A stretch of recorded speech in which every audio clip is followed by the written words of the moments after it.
Anupama serial के ऐसे ही daily update सबसे पहले देखने के लिए हमारे चैनल एसजी सीरियल अपडेट्स को सब्सक्राइब करें। आज की स्टोरी की शुरुआत एक गहरे और भावनात्मक पल से होती है, जब अनुपमा सुबह सुबह पाखी के कमरे में जाती है और उसे धीरे से उठाती है। उसकी आवाज में चिंता और स्नेह दोनों झलक रहे होते हैं। वह कहती है कि अब ईशानी खतरे से बाहर है। यह सुनकर पाखी की आंखों से राहत के आंसू बह निकलते हैं और वह अनुपमा के गले लग जाती है।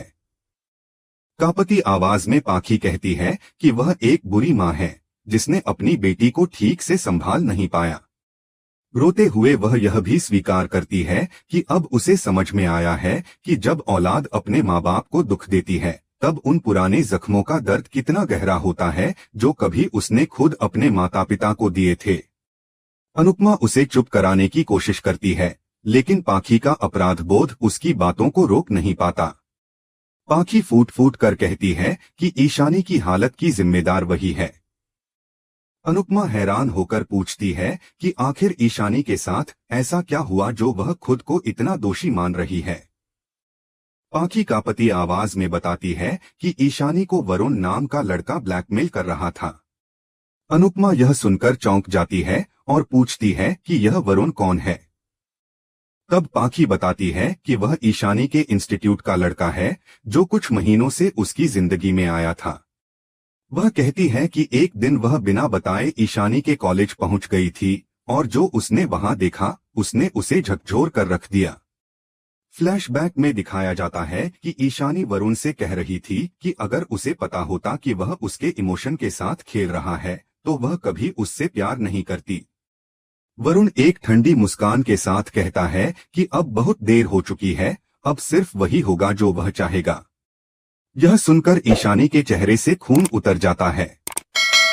वह पीछे हटते हुए कहती है कि ऐसा कुछ मत करना वरुण, लेकिन वरुण उसे धमकाते हुए कहता है कि अब उसे असली खेल दिखाएगा। उसी वक्त पाखी वहां पहुंचती है और बिना कुछ सोचे वरुण को एक जोरदार थप्पड़ मार देती है।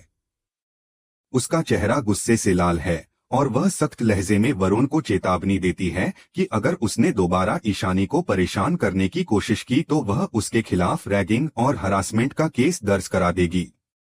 वरुण के दोस्त हंसने लगते हैं, लेकिन पाखी उनकी ओर मुड़कर तीखे स्वर में कहती है कि अगर उनमें जरा भी शर्म बची है तो वे ईशानी से दूर रहें। वह सबको साफ साफ चेतावनी देकर वहां से निकल जाती है, जबकि ईशानी डर और शर्म से रो रही होती है। फ्लैशबैक खत्म होता है और वर्तमान में पाखी की आंखों से आंसू नहीं रुकते।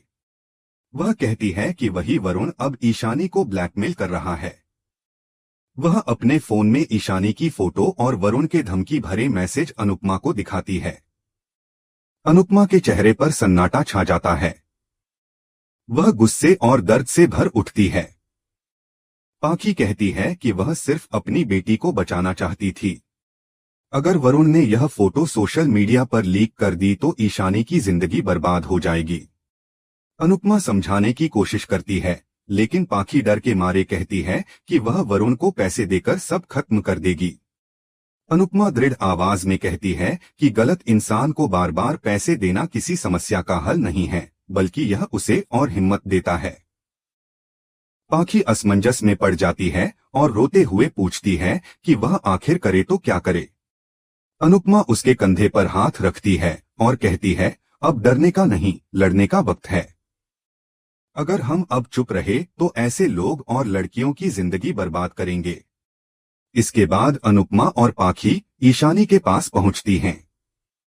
ईशानी कमजोर सी आवाज में पूछती है कि अनुपमा ने उसे क्यों बचाया, जबकि उसने खुद ही गलती की है। अनुपमा शांत स्वर में कहती है कि उसने उसे इसलिए बचाया ताकि वरुण जैसे लोग बच न पाएं। पाखी बीच में कहती है कि अब हमें सब पता चल चुका है। ईशानी टूट चुकी है। वह कहती है कि उसने सिर्फ प्यार किया था, लेकिन वरुण ने उसे धोखा दिया। अनुपमा कहती है कि प्यार करना गलत नहीं है, लेकिन अपनी सीमाएं भूल जाना गलत है। वह कहती है कि जो गलती हुई है वह अब डरकर नहीं सुधारी जा सकती, बल्कि हिम्मत से उसका सामना करना होगा। ईशानी कांपते हुए कहती है कि अब वह क्या करे, वह सबके सामने कैसे जाएगी। अनुपमा कहती है कि उसके पास अब माँ की टीम है, वह पाखी और सभी जो उसके साथ खड़े हैं। वह कहती है कि वरुण जैसे लोगों को सबक सिखाना जरूरी है ताकि कोई और लड़की इस तरह से डरकर अपनी जिंदगी खत्म करने की सोच भी न सके। अनुपमा दोनों का हाथ पकड़कर कहती है कि डरने से नहीं, डटकर खड़े होने से जीत मिलती है। शुरू उसने किया था, खत्म हम करेंगे, वह दृढ़ता से कहती है। इसके बाद अनुपमा, पाखी और ईशानी घर की ओर लौटते हैं। रास्ते में अनुपमा ईशानी से कहती है कि भाई दूज के लिए फूल ले लो ताकि घर में माहौल थोड़ा हल्का हो जाए। ईशानी मुस्कुराने की कोशिश करती है और कहती है कि वह लिली के फूल लेना चाहती है। फूल वाले से जब कीमत पूछी जाती है तो लीला हैरान होकर कहती है कि इतने महंगे फूलों की क्या जरूरत है। ईशानी हल्की मुस्कान के साथ कहती है कि कुछ चीजों की कीमत नहीं होती, उनकी खुशबू ही काफी होती है। लेकिन तभी उनकी नजर कुछ लड़कों पर पड़ती है जो सड़क किनारे खड़े होकर ईशानी को घूर रहे होते हैं।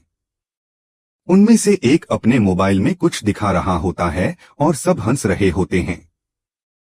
फिर वे ईशानी पर गंदे कमेंट करने लगते हैं। अनुपमा गुस्से में उन पर झपट पड़ती है और कहती है कि शर्म नहीं आती तुम्हें किसी लड़की के बारे में ऐसी बातें करते हुए। उनमें से एक लड़का हंसते हुए कहता है कि पूरा शहर ईशानी की बात कर रहा है, हम क्या अलग हैं? यह सुनकर अनुपमा की आंखों में आग भर जाती है। वह समझ जाती है कि वरुण ने शायद ईशानी की फोटो वायरल कर दी है। उस पल अनुपमा के चेहरे पर जो दृढ़ता और गुस्सा है वह किसी मां की नहीं बल्कि उस नारी की है जो अब किसी भी अन्याय को बर्दाश्त नहीं करेगी। वह उन लड़कों को घूरकर कहती है कि अब उन्हें समझ में आएगा कि किसी लड़की की इज्जत से खेलने की कीमत क्या होती है। और यहीं से शुरू होता है अनुपमा का नया मिशन, एक ऐसी लड़ाई जो सिर्फ अपनी बेटी के लिए नहीं बल्कि उन सभी बेटियों के लिए है जिन्हें समाज की सोच ने कमजोर बना दिया है। अनुपमा के मन में डर और बेचैनी का तूफान चल रहा था। मोहल्ले वालों की बातें उसे भीतर तक झकझोर देती हैं जब वे कहते हैं कि ईशानी जैसी चरित्रहीन लड़की उनके मोहल्ले में नहीं रह सकती। अनुपमा कुछ कह नहीं पाती, बस सबको समझाने की कोशिश करती है, लेकिन ईशानी की आंखों में डर और शर्म का साया बढ़ता ही जा रहा था। तभी लीला गुस्से में आकर उन लड़कों पर चप्पल फेंकती है जो ईशानी को अपमानित कर रहे थे। लेकिन लड़के और भड़क जाते हैं, कहते हैं कि छोटी ड्रेस पहनकर अय्याशी करेंगी और हम कुछ बोले तो हमें ही दोषी ठहराया जाएगा। धमकियों का दौर चलने लगता है और माहौल तनावपूर्ण हो जाता है। तभी अनुपमा चीखते हुए जाग जाती है।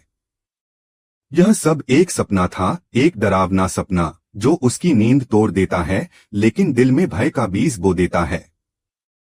वह देखती है कि ईशानी पास ही बैठी है लेकिन चेहरा सफेद पड़ा हुआ है। कुछ लड़के उसे घूर रहे हैं जिससे वह और भी घबरा जाती है। कांपते हुए ईशानी कहती है कि शायद उसकी फोटो वायरल हो गई है इसलिए सब उसे अजीब नजरों से देख रहे हैं। अनुपमा उसे शांत कराने की कोशिश करती है लेकिन ईशानी अपने डर पर काबू नहीं पा पाती और भागकर घर चली जाती है। अनुपमा उसके पीछे पहुंचती है और देखती है कि वह कोने में बैठी रो रही है। चेहरे पर अपराध बोध और अपमान की लकीरें साफ दिख रही हैं। अनुपमा धीरे से पास जाकर उसे कहती है कि बाहर सब ठीक है, लेकिन ईशानी सिर हिलाते हुए कहती है कि अब कुछ भी ठीक नहीं हो सकता। वह टूटे शब्दों में कहती है कि बाहर सब उसके बारे में गलत बातें करेंगे और वह कुछ नहीं कह पाएगी क्योंकि गलती उसी की थी। अनुपमा उसके पास बैठती है, उसके कांपते हाथ थामकर कहती है कि जिंदगी में हर इंसान गलती करता है लेकिन उस गलती से सीखना ही इंसानियत की असली पहचान है। तब ईशानी फूट फूट कर रो पड़ती है और बताती है कि उसने वरुण से सच्चा प्यार किया था। वह कहती है कि उसने वरुण पर आंख मूंदकर भरोसा किया और जो वह कहता गया उसने वैसा ही किया। लेकिन वरुण ने उस भरोसे का गलत फायदा उठाया। उसकी बातें सुनकर अनुपमा की आंखों में दर्द उभर आता है। वह कहती है कि उसने जिंदगी के बहुत रंग देखे हैं, इसलिए ईशानी को समझाना उसका फर्ज है। मोबाइल, वह कहती है, सुविधा के लिए बनाया गया है, लेकिन जब उसका इस्तेमाल गलत दिशा में किया जाता है तो वही सुविधा विनाश बन जाती है। अनुपमा उसे समझाती है कि प्यार किसी से भी हो सकता है, लेकिन उसे समझने और परखने के बाद ही उस पर भरोसा करना चाहिए। ईशानी सिर झुका लेती है, उसे अपनी गलती का एहसास हो चुका था। अनुपमा कहती है कि आजकल मोबाइल की एक फोटो या चैट का स्क्रीनशॉट किसी की भी जिंदगी तबाह कर सकता है। तभी लीला भी पास आकर कहती है कि सच्चा प्यार करने वाला कभी ऐसी तस्वीरें नहीं मांगता, बल्कि वो रक्षा करता है। ईशानी की आंखों से फिर आंसू गिरते हैं, लेकिन इस बार उनमें शर्म नहीं, पछतावे और जागरूकता की चमक थी। अनुपमा उसे हिम्मत देती है और कहती है कि अगर गलती हुई है तो उसे छुपाने की बजाय उसे सुधारने की कोशिश करो। पाखी और लीला डर जताती हैं कि समाज क्या कहेगा, लेकिन अनुपमा दृढ़ता से कहती है कि इस लड़ाई में हम ईशानी का साथ देंगे, लेकिन लड़ाई उसे खुद लड़नी होगी। हर लड़की को अपने आत्मसम्मान के लिए खड़ा होना सीखना चाहिए। बाबूजी भी इस बात से सहमत होते हैं और कहते हैं कि गलत के खिलाफ आवाज उठाना गलत नहीं होता। वे याद दिलाते हैं कि जब दुनिया ने सीता माता पर भी उंगली उठाई थी, तब भी सच्चाई उनके साथ थी। अनुपमा मुस्कुराते हुए कहती है कि आज त्योहार है, हम आज का दिन खुशी से मनाएंगे, कल की चिंता कल करेंगे। त्योहार की रौनक के बीच ईशानी एक और सच्चाई सामने लाती है। वह कहती है कि राजा बेकसूर है, असल में उसी ने राजा को फंसाने की कोशिश की थी। अनुपमा और पाखी यह सुनकर हैरान रह जाती हैं। अनुपमा की आंखों में निराशा है, लेकिन साथ ही यह राहत भी कि सच सामने आ गया। इसी बीच दूसरी तरफ राही बेचैनी से प्रेम का इंतजार कर रही होती है। बार बार मोबाइल देखती है, लेकिन कॉल या मैसेज नहीं आता।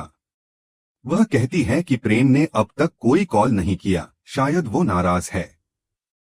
तभी अनुपमा का मैसेज आता है, ईशानी घर वापस आ गई है।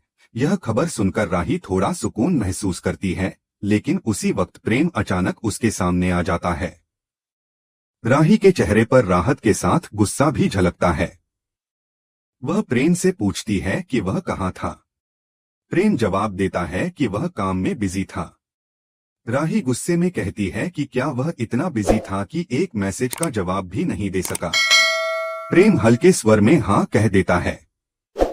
राही के शब्दों में शिकायत है, क्या मैं तुम्हारे लिए इतनी भी जरूरी नहीं हूँ? कल मुझे तुम्हारी बहुत जरूरत थी। प्रेम उसे पास खींच लेता है और कहता है कि उसे सब पता चल गया है। वह माफी मांगता है। राही उसके सीने से लगकर रोती है, पर अंदर ही अंदर सोचती है कि क्या प्रेम सच में कुछ नहीं छुपा रहा। उधर अनुपमा परी से बात करती है और बताती है कि राजा निर्दोष है। ईशानी ने उसे ब्लैकमेल करने के लिए फोटो बनाई थी। परी यह सुनकर दंग रह जाती है और कहती है कि अगर ऐसा था तो राजा ने सच्चाई बताई क्यों नहीं। अनुपमा कहती है कि राजा की गलती बस इतनी है कि उसने ईशानी का सच छुपाया। परी आहत होती है और कहती है कि ईशानी और राजा के बीच अगर अतीत था तो मुझे बताया क्यों नहीं गया। वह कहती है कि बहन से मदद ली जा सकती है, पर उसका घर तो नहीं उजाड़ा जाता। अनुपमा उसके शब्दों में छिपे दर्द को समझती है, लेकिन कुछ कह नहीं पाती।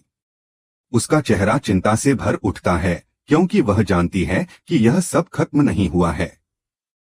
एपिसोड यहीं खत्म होता है, लेकिन अगले दिन भाई दूज का त्योहार नई उलझनों के साथ लौटता है। अनुपमा सबको खुश करने की कोशिश करती है, पर तोशु पाखी से टीका लगवाने से इनकार कर देता है। इसी तरह अंश भी जिद करता है कि वह राही के अलावा किसी से भी टीका नहीं लगवाएगा। माहौल में तनाव बढ़ जाता है। माही बेचैन होकर पूछती है कि उसने आखिर ऐसा क्या कर दिया कि सब उससे नाराज हैं। तभी अंश गुस्से में खुलासा करता है कि माही गौतम से प्यार करती है और उससे शादी करना चाहती है। यह सुनकर सबके चेहरे सन्न रह जाते हैं। पराग हैरानी से देखता रह जाता है। अनुपमा के मन में एक और तूफान उठ खड़ा होता है। वह जानती है कि अब परिवार में एक नया अध्याय शुरू होने वाला है, जहां हर रिश्ता अपनी अग्निपरीक्षा से गुजरेगा।